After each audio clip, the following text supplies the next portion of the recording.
Assalamu alaikum wa rahmatullahi ta'ala wa barakatuhu. Yau ma dai kamar kullum kuna tare da ni Babangida Yusuf a gida a cikin wannan channel din mai suna Babangida Yusuf TV. Wannan shine Aminu Umar Mukhtar, daraktan fim din makaranta, fim mai dogon zango wanda yake furta kalaman batsa a cikin shirin. Daraktoci da dama sun yi Allah wadai da direction din da wannan darakta ya bada. Baya da haka, hukumar tace fina-finai ta jihar Kano ta nemi ta kama shi yayin da ya kare kansa da cewa ya shirya fim ɗinsa ne a cikin jihar Jigawa birnin Dutse.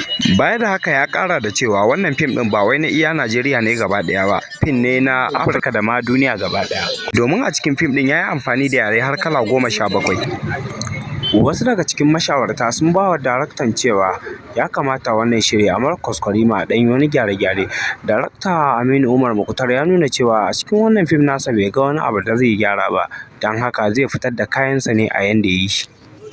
Ku ci gaba da biyo ni a cikin wannan channel ɗin Babangida Yusuf TV, naku ne ni.